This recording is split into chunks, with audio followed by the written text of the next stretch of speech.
വൻപിച്ച ആഘോഷത്തോടുകൂടിയാണ് കേരളത്തിൻ്റെ ചരിത്രത്തിൽ ആദ്യമായി കേരളത്തിലെ എല്ലാ സർവകലാശാലകളിലും 4 വർഷ BA കോഴ്സ്, BSc, BCom തുടങ്ങിയ കോഴ്സുകൾ, BA honours, BSc honours, BCom honours എന്ന പേരോടുകൂടി ആരംഭിച്ചത്.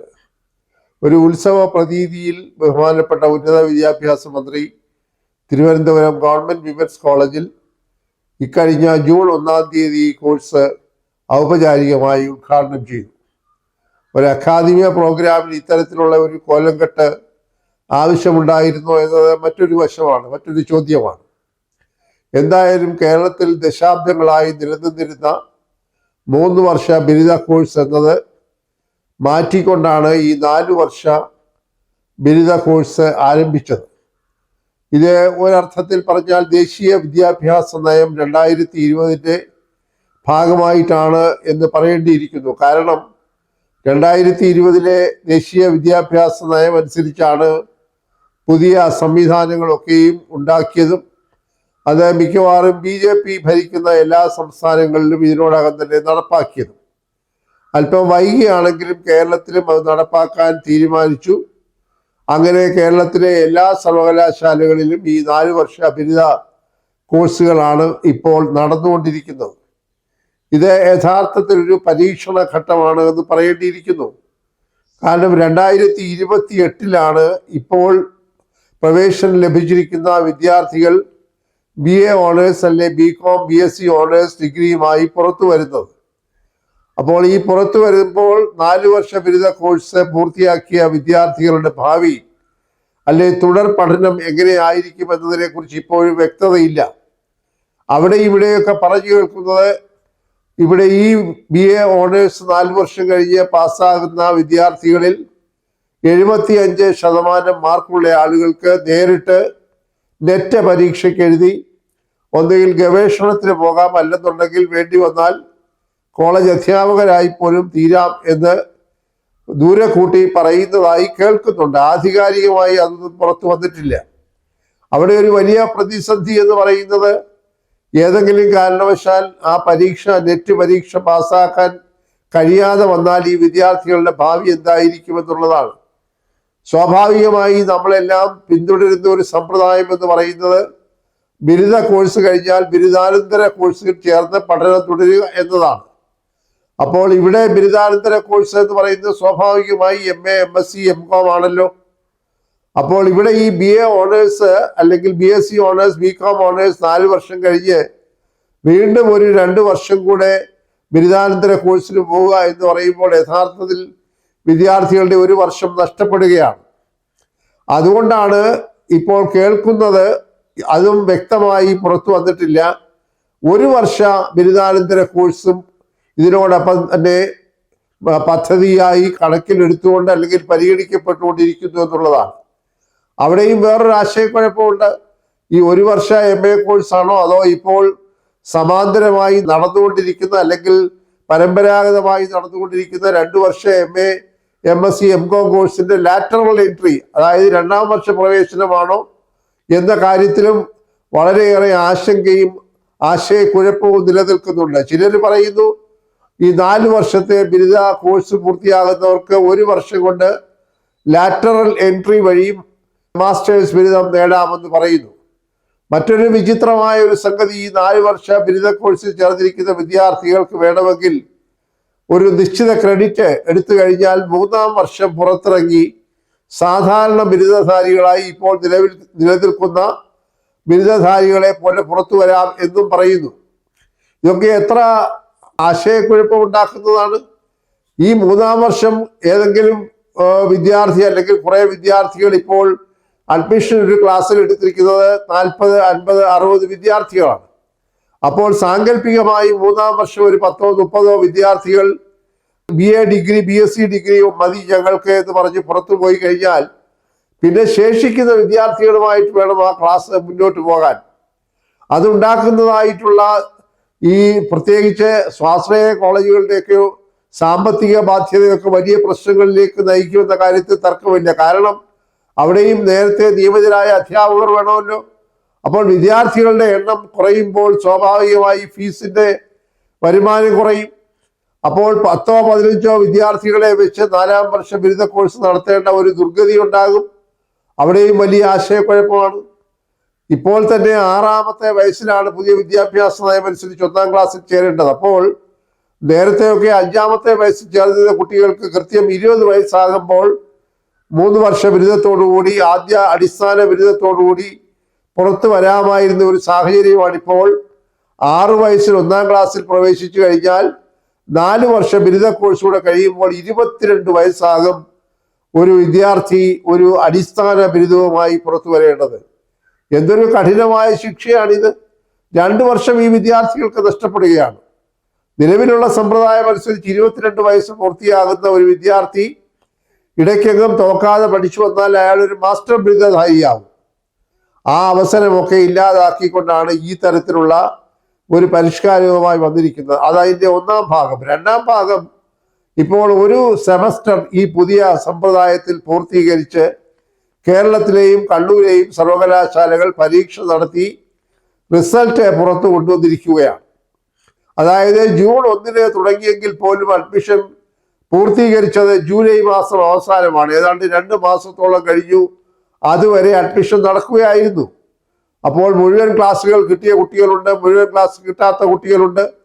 സർവകലാശാല നിയമം അനുസരിച്ച് ഏറ്റവും കുറഞ്ഞത് ഒരു സെമസ്റ്ററിൽ 90 സ്വാധ്യായ ദിവസങ്ങൾ, അധ്യയന ദിവസങ്ങൾ ഉണ്ടാകണം എന്നുള്ളതാണ്.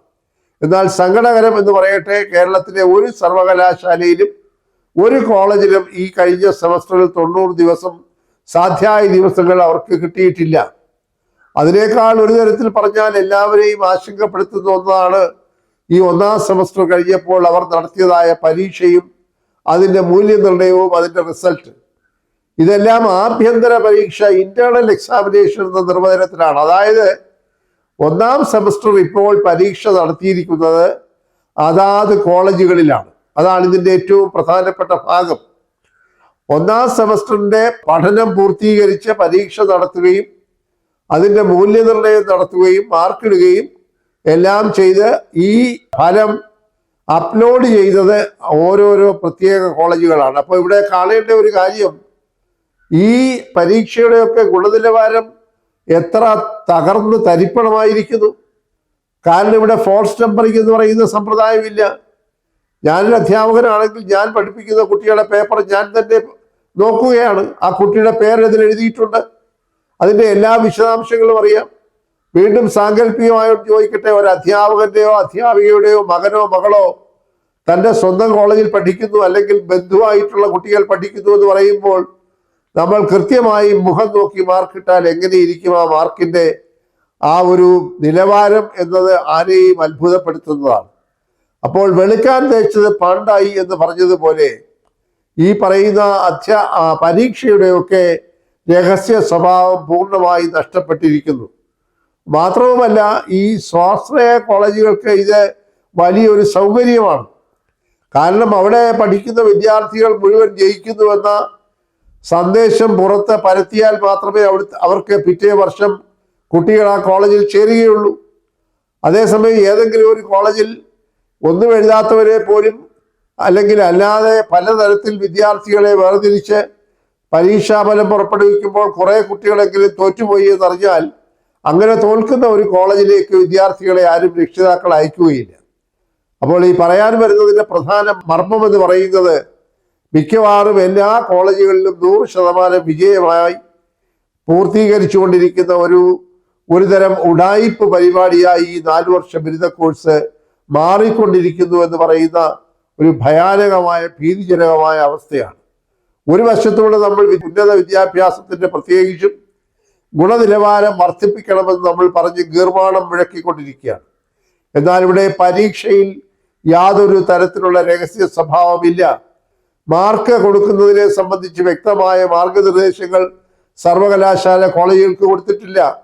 ഹാജരിന്റെ കാര്യത്തിൽ ഒരു കർശനമായ നിബന്ധന ഏർപ്പെടുത്തിയിട്ടില്ല. നമുക്കറിയാം, രാഷ്ട്രീയ അതിപ്രസരമുള്ള പല കോളേജുകളിലും ഈ 1-ാം വർഷ ബിരുദത്തിൽ വന്നിരിക്കുന്ന വിദ്യാർത്ഥികൾ പലരും ക്ലാസ്സിൽ കയറുന്നില്ല.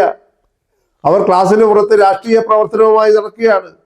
ഇപ്പോഴത്തെ സാഹചര്യത്തിൽ രാഷ്ട്രീയ നേതാക്കന്മാർ പോലും പരീക്ഷ എഴുതിയാലും എഴുതിയില്ലെങ്കിലും അവർ വേണ്ടി വന്നാൽ അധ്യാപകരെ ഭീഷണിപ്പെടുത്തി പോലും മാർക്ക് നേടി പരീക്ഷ പാസ്സാകുന്ന ഒരു സാഹചര്യമുണ്ട്. ഈ അടുത്ത കാലത്താണല്ലോ ഒരു വിദ്യാർത്ഥി സംഘടനയുടെ, ഭരണകക്ഷിയിൽപ്പെട്ട ഒരു വിദ്യാർത്ഥി സംഘടനയുടെ സംസ്ഥാന നേതാവ് ഞാൻ 6 സെമസ്റ്റർ പൂർത്തിയാക്കിയിരിക്കുന്നു, അതുകൊണ്ട് എനിക്ക് BA ഡിഗ്രി തരണമെന്ന് ബലാത്കാരമായി ആവശ്യപ്പെട്ട് എറണാകുളം മഹാരാജാസ് കോളേജിൽ ചില പ്രശ്നങ്ങളൊക്കെ ഉണ്ടാക്കിയത്. അപ്പോൾ ഇവിടെ പുതിയതായി നടപ്പാക്കിയിരിക്കുന്ന ഈ 4 വർഷ ബിരുദ സമ്പ്രദായം കേരളത്തിലെ ഉന്നത വിദ്യാഭ്യാസത്തിന്റെ ഗുണനിലവാരത്തെ വളരെയേറെ പിന്നോട്ടടിച്ചിരിക്കുന്നു എന്ന് പറയേണ്ടിയിരിക്കുന്നു. ദുഃഖകരമായ അവസ്ഥയാണ്. ഈ വിദ്യാർത്ഥികളൊക്കെ ഇങ്ങനെയുള്ള പരീക്ഷയും പാസ്സായി പുറത്തു പോയി കഴിഞ്ഞാൽ അവർക്ക് ദേശീയ നിലവാരമുള്ള മത്സര പരീക്ഷകളിൽ എങ്ങനെ ഭംഗിയായിട്ട് എഴുതാൻ സാധിക്കും, എങ്ങനെ നല്ല റിസൾട്ട് ഉണ്ടാക്കുന്നതിന് സാധിക്കും എന്നുള്ളത് വളരെ പ്രധാനപ്പെട്ട ചോദ്യങ്ങളാണ്. അതുകൊണ്ട് ഇതിനെ സംബന്ധിച്ച് വളരെ ഗൗരവമായി ഇനിയുള്ള 7 സെമസ്റ്ററുകൾ, 4 വർഷ ബിരുദ കോഴ്സിന് 8 സെമസ്റ്ററുകളാണുള്ളത്. ഇപ്പോൾ 1 സെമസ്റ്ററേ പൂർത്തിയായിട്ടുള്ളൂ.